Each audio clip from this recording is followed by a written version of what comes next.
Have you ever wanted to replace a door in your house? I'm going to show you how to do it in 3 easy steps. Step 1, buy a new door.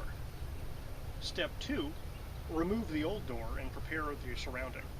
Step 3, install the new door and then trim it. Now you need to measure your original door. In this case, mine is just under 32 inches. So we're going to say it's a 32-inch wide door. You'll need to pick how you want it to swing. This is an outswing door. We're replacing it with a left-handed in-swing door.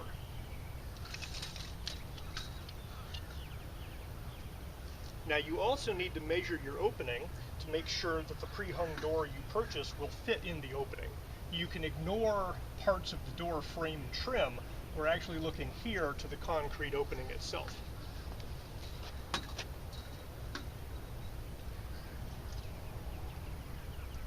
So I have 82.5 up here.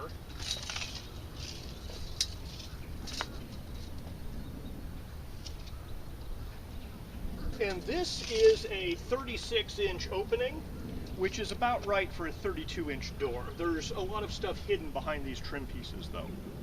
Now I'm going to be removing all the outside trim pieces first. I know I have to replace them because we're getting wood rot in the bottom.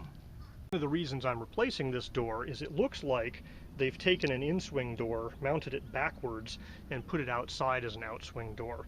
You can see kind of the sill plate is actually underneath the door there. And this frame is on the inside of the house. Now you can go to big box retail stores and buy whatever they have in stock. You'll be limited in your selection. Or you can go online and special order a door that's exactly what you want.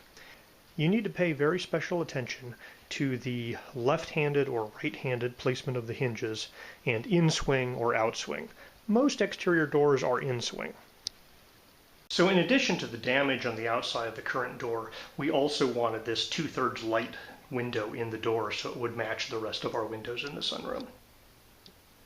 So you can buy a pre-hung door as cheap as about $300 if you don't need a window, you don't care about the material.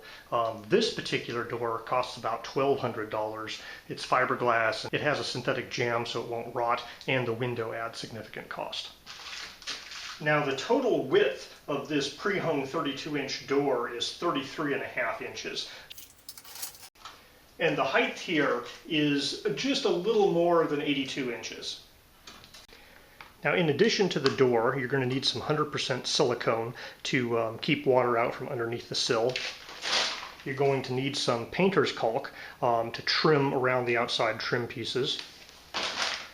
Optionally but recommended is some type of insulation, either fiberglass batt or I prefer the expanding foam. And you have to be very careful with expanding foam that it is window and door foam, so it's minimally expanding and it won't basically push your door jamb out of square and trap the door in it. So do not use regular expanding foam. It has to be window and door formulation.